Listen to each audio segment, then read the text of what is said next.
இயேசுவிலே பிரியமான சகோதர சகோதரிகளே, உங்கள் எல்லோருக்கும் ஆண்டவராகிய இயேசு கிறிஸ்துவின் பெயரால் காலை வணக்கங்கள் மற்றும் வாழ்த்துக்கள்.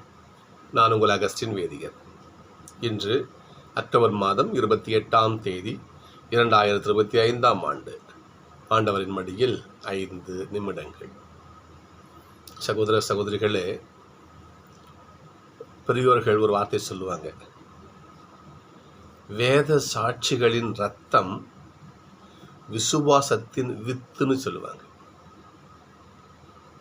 நாம் இன்னைக்கு விசுவாசத்தோடு இருக்கிறோம், கோயிலுக்கு போகிறோம், ஜெபம் பண்ணுறோம், சாமி கும்பிட்றோம், எல்லாம் போகிறோம்.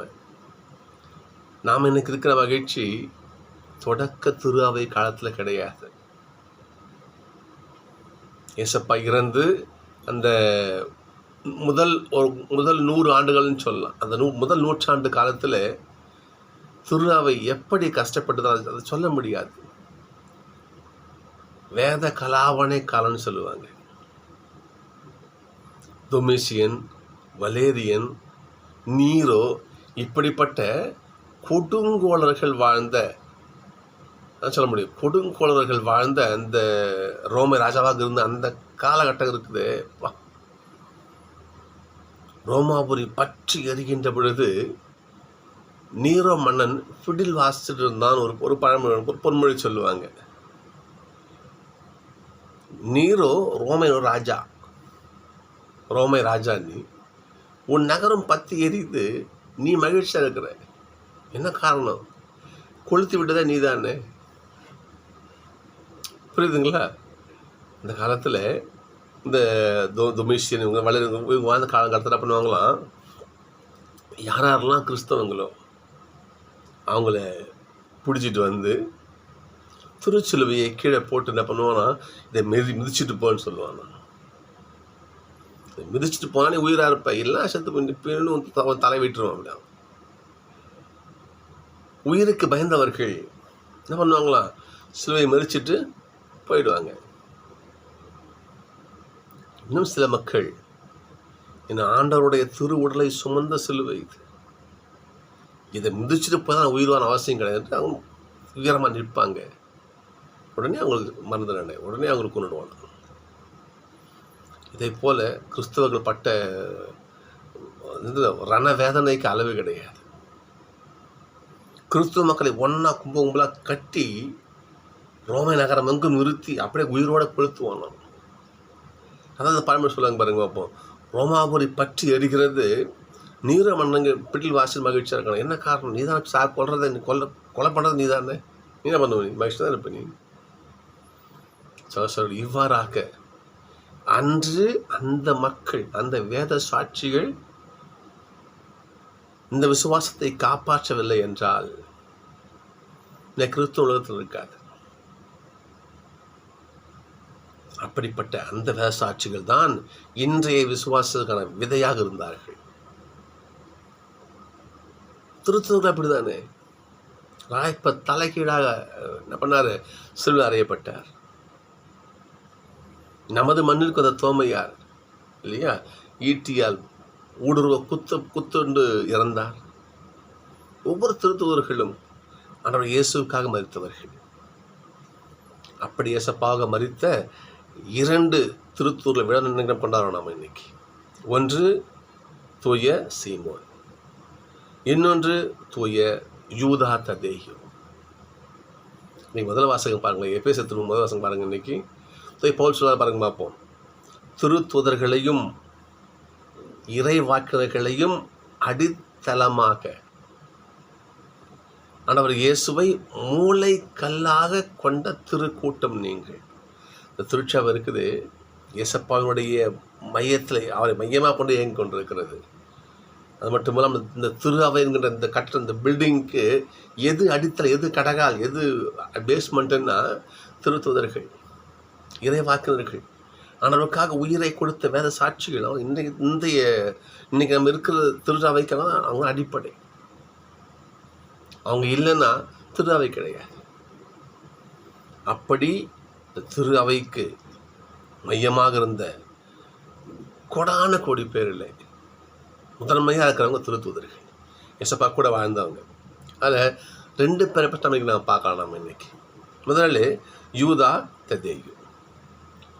இவர் இயேசுவுடைய ஊடக திருத்துவதில் ஒரு நபர். இவர் இயேசுவை காட்டி கொடுத்த யூதாசு அவர்கிட்ட பிரித்து இவரை பார்க்க என்பதற்காக யூதா ததேயு என்று ஒரு பேர் வித்தியாசமாக வச்சு பார்க்குது. இவர் ஏசப்பாவுடைய சகோதரன்னு ஒரு மரபு சொல்லுது. ஏசப்பா காணாமூர் போனார் இல்லையா, முதல் புதுமை, தண்ணி ரசமாக மாற்றிய புதுமை இருக்கு இல்லையா, அந்த திருமணம் இவர் திருமணம்தான். யார்? யூதா ததேயு திருமணம் ஒரு பாரம்பரியம் சொல்லுகிறது. அதுக்கான ஆதாரம் கிடையாது, இருந்தாலும் ஒரு பாரம்பரிய கருத்து. இந்த ஏசப்பா முதல் புதுமை செய்தது இந்த யூதாவுடைய திருமணத்தில் தான் என்று ஒரு மரபு சொல்லுகிறது. இவருடைய உடலிலே திருச்சுரூபத்தில் இருக்கின்ற சில அடையாளங்களை திருவை கொண்டாடுகிறது. ஒன்று, இவருடைய சுரூபத்தில் உச்சந்தலையில் நெருப்பு நாக்கினை பயன்படுத்துகிறார்கள். ஏனென்றால் பெந்தகோஸ்து விழாவிலே நெருப்பு தூயாவை பெற்றாங்களே, அந்த அடையாளமாக அதை பயன்படுத்துகிறாங்க. 2வது, கையில் நீண்ட ஒரு தடி, மேய்ப்பு தொழிலுக்காக நீண்ட ஒரு தடி ஒன்று. அடுத்தபடியாக கையிலே பிடித்திருக்கும் இயேசுவின் முகம் பதிந்த துணின்னு சொல்கிறாங்க. ஒரு சுரூபத்தில் இருக்கும் அந்த ஒரு அடையாளம். இந்த துணி தான் வெரோனிக்கா இயேசுவோட முகத்தொடச்சாங்க இல்லையா, அந்த துணி என்று ஒரு பாரம்பரியம், ஒரு கருத்து சொல்லுகிறது. அதற்கடுத்தபடியாக கை இடுக்கில் இருக்கின்ற ஒரு தோல் சுருள், புதிய ஏற்பாடு சுருள் என்று ஒன்று இருக்குது. அது ஒரு சுரூபத்தில் காணப்படுகிறது. இவரும் நூலை எழுதியிருக்கிறார் இல்லையா, புதிய ஏற்பாட்டில் நம்ம ஞாபகம் வச்சுக்கணும். நாம் அடுத்தது கோடாரி. இவர் கொல்லப்பட்ட அந்த வேத சாட்சியாக மறுத்து அடையாளம் அந்த கோடாரியும் இவருடைய திருச்சுரூபத்தில் காணப்படுகிறது. நம்பிக்கை இழந்தவர்கள், கைவிடப்பட்டவர்கள், இவங்களுடைய பாதுகாவலராக என்னவென்றார் இவர் காணப்படுகிறார். யூதா கைவிடப்பட்டவர்களுடைய பாதுகாவலராகவும் நம்பிக்கை இழந்தவர்களுடைய பாதுகாவலராகவும் இவர் திரு அவைக்கு இருக்கிறார்.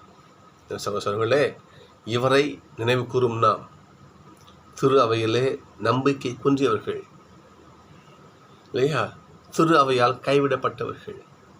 இந்த மக்கள் மீண்டும் திரு அவைக்கு திரும்பவும் ஆண்டவர்களே இன்னும் மிகுதியான நம்பிக்கை பெறவும் நம்ம ஜெபிப்போம். அடுத்தபடியாக தூய சீமோன், இவரை குறித்து பார்ப்போம். சில கருத்துக்கள். இவர் தீவிரவாதியான சீமோன் அப்படின்னு நம்ம அந்த அட்டவணையில் சொல்லப்படுவார். இவர் வாழ்ந்த காலத்தில் இஸ்ரேல் நாடு, பாலஸ்தீன நாடு என்பது ரோமைக்கு அடிமையான ஒரு பகுதியாக காணப்பட்டது. இந்த பாலஸ்தீனாவை என்ன பண்ணாங்க, ரோமைகள் ஆட்சி பண்ணாங்க. அப்படி அந்த ரோமையர் ஆட்சியிலிருந்து விடுவிக்க சில குழுக்கள் முயன்றது. அதைத்தான் தீவிரவாதிகள் சொல்லுவாங்க.